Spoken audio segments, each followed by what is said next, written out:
Как грамотно смонтировать двери Invisible, чтобы вы не получили трещины и у вас был здесь аккуратный кантик. Первое.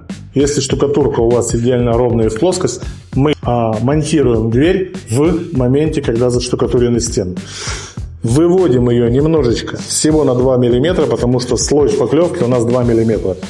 Далее этот узел мы защищаем ролл-патчем, лентами специальными, которая позволяет нам быть уверенными в том, что у нас не будет трещин. Если же стена у нас из гипсокартона, мы делаем ее 2 слоями.